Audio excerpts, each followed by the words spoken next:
Si vous regardez cette vidéo, c'est que vous voulez savoir ce qu'est la distillation. Alors aujourd'hui, nous allons distiller ce soda. Alors vous allez me dire à quoi ça sert, et je vous répondrai strictement à rien. Mais on ne peut pas distiller d'alcool parce qu'il faut une licence, et on ne va pas non plus distiller du pétrole parce qu'on n'en a pas. Donc ici, je vais mettre à chauffer avec ce thermostat grâce à un chauffe-ballon. Donc je vais mettre à chauffer mon ballon rond. Voilà. Et je vais, pendant que ça chauffe, donc au maximum, je vais pouvoir vous parler du montage que nous allons effectuer pour réaliser cette distillation. Alors pour cela, donc on va utiliser plusieurs instruments, notamment des noix, c'est ce que je suis en train de dévisser ici, pour essayer de faire tenir mon installation bien au-dessus les uns des autres. Alors je vais commencer par adapter cette colonne que l'on appelle un vigreux. Elle est caractéristique parce qu'on reconnaît ici les petites interstices qui permettent de faire une distillation à reflux finalement, puisque on a un réfrigérant à air, donc on a des petites parties finalement qui sont en contact avec l'air et qui vont venir réfrigérer tout ce qui va, toutes les vapeurs qui vont passer dans mon système. Donc voilà, ça c'est la première partie, donc très verticale de mon installation.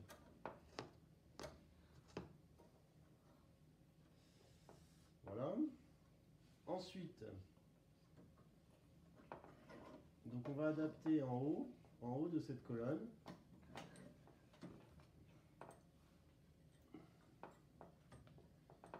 une sorte de finalement de virage pour les vapeurs. Et sur ce virage, on va également ajouter cette mesure de grandeur importante qui est ici la grandeur température, donc à l'aide d'un thermomètre.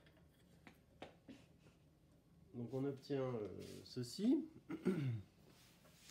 Donc le thermomètre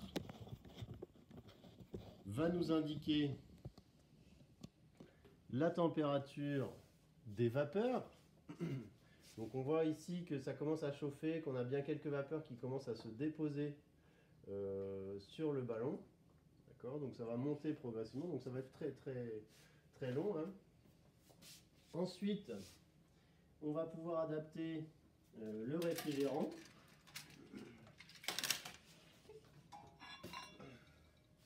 Donc pour cela, on va prendre un autre support qui va nous permettre de tenir la colonne du réfrigérant, le réfrigérant lui-même.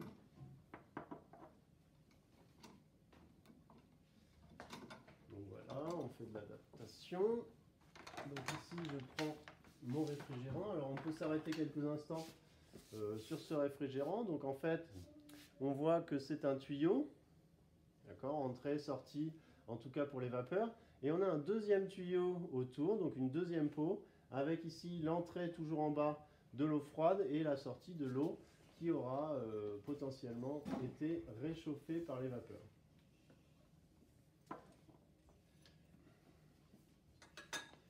Donc là, je vais adapter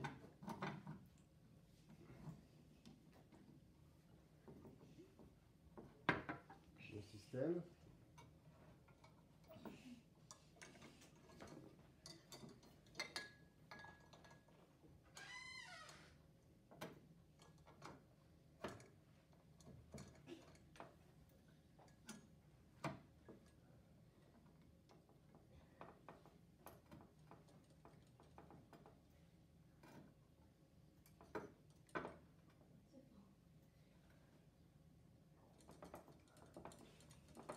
Il n'y a pas de point dur, donc tout est normalement en souplesse, mais en maintien. Voilà, c'est parfait. Dernière chose que l'on peut ajouter, c'est le bec, ici, pour verser ce que l'on va obtenir par distillation. Alors il me faut ensuite connecter mon réfrigérant à la fois à mon entrée d'eau, donc directement finalement sur mon robinet. Voilà. Et je fais rentrer l'eau froide en bas du réfrigérant. Et ici, ma sortie que je vais connecter directement à l'évacuation, c'est-à-dire à l'évier. Et on va regarder ce qui se passe. On va préparer tout ça. Donc j'ouvre tout simplement le robinet. Alors assez doucement pour l'instant. Donc on voit que l'eau monte.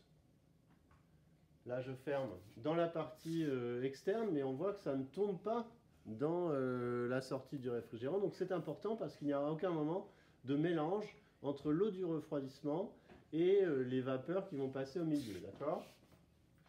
Donc là, je mets doucement, le but étant non pas de gaspiller l'eau, mais bien d'avoir un refroidissement perpétuel. Donc on voit que mon eau froide va couler ici dans ce tuyau-là et va aller jusqu'à l'évier. Plus je vais mettre de courant, plus ça va refroidir et plus je vais pouvoir condenser mes vapeurs de ce que je vais obtenir ici. Alors pendant ce temps, je peux préparer un verre à pied par exemple pour recueillir les gouttes de mon condensat, donc de ce qui va se condenser à l'issue de la distillation. Voilà, mon montage est prêt. Il n'y a plus qu'à attendre finalement que les vapeurs montent dans la colonne. On va avoir la température augmentée jusqu'à la température finalement d'évaporation, de vaporisation du liquide en question. Donc ici c'est de l'eau, donc normalement on devrait se rapprocher des 100 degrés Celsius. On aurait pu par exemple faire la distillation d'un mélange d'eau-alcool pour constater que la première ébullition soit celle de l'alcool, puis ensuite quand il n'y a plus d'alcool, on aurait monté de nouveau en température jusqu'à 100 degrés pour cette fois-ci vaporiser l'eau. Donc ce n'est pas le cas ici, dans cette boisson donc sans alcool, ce n'est pas le cas ici. C'est comme ça d'ailleurs, donc pour les alcools, en tout cas qu'on purifie, qu'on peut obtenir dans notre département, l'eau de vie, le Calvados. Voilà, on se retrouve dans quelques instants pour le résultat.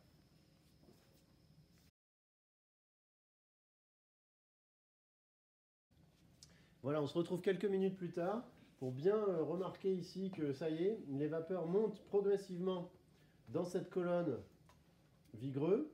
Donc on voit qu'on contacte, donc il faut évidemment mettre en température toute l'installation de verrerie. Donc on voit, c'est intéressant, des petites gouttes qui se forment et puis qui retombent.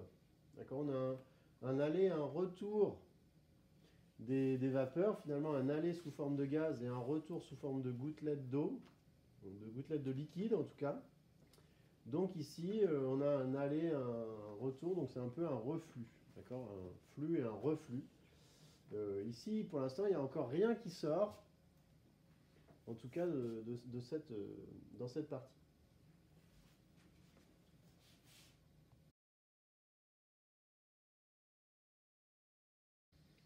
On se retrouve alors que les vapeurs sont arrivées en haut, donc on le constate parce que tout simplement la température qui était à 20 commence à monter rapidement. Qui était à 20 degrés Celsius, elle monte, donc là on atteint bientôt 38 degrés Celsius.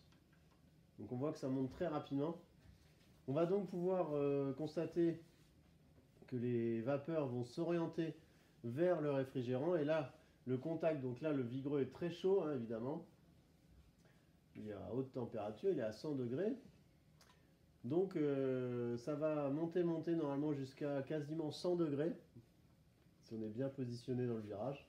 Et on va apercevoir les premières gouttes de condensat sur la paroi très froide ici, puisque réfrigérée par une circulation d'eau.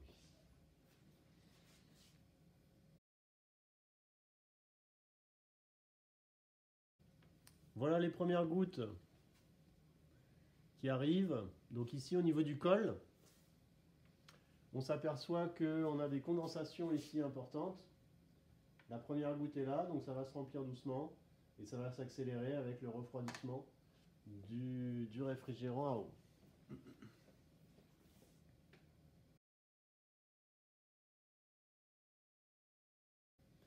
Voilà, les premières gouttes de liquide arrivent dans le verre à pied.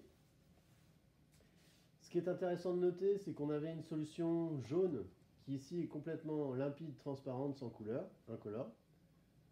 Donc effectivement, on a séparé le mélange. On a séparé un mélange qui était homogène normalement. Alors même si ici on a de la pulpe et des bulles de gaz, donc on avait un début de mélange hétérogène, ça fonctionne aussi. Mais ce qu'on obtient ici, c'est voilà, un distillat qui est complètement pur finalement. Pur en quoi ici? Donc c'est une solution aqueuse. Donc il est pur en eau. Donc on obtient de l'eau. Alors on appelle ça de l'eau distillée. Parce que très rapidement, elle se mélange avec des minéraux qui pourraient être ici ou le dioxygène de l'air par exemple, qui vient se dissoudre aussi en tant que gaz. Mais on a de l'eau qui est purifiée en tout cas. Donc ici de l'eau distillée. Alors vous voyez que c'est très lent, que ça prend beaucoup de ressources, que ce soit le chauffage, du temps, mais aussi de l'eau. Donc on va plutôt utiliser ce montage de distillation pour des choses qui ont une haute valeur ajoutée. Donc je vous parlais tout à l'heure du calvados, mais aussi du pétrole pour faire de l'essence, du diesel, etc. Du kérosène. Donc des produits qui ont une haute valeur ajoutée. Voilà, je vous remercie d'avoir regardé cette vidéo.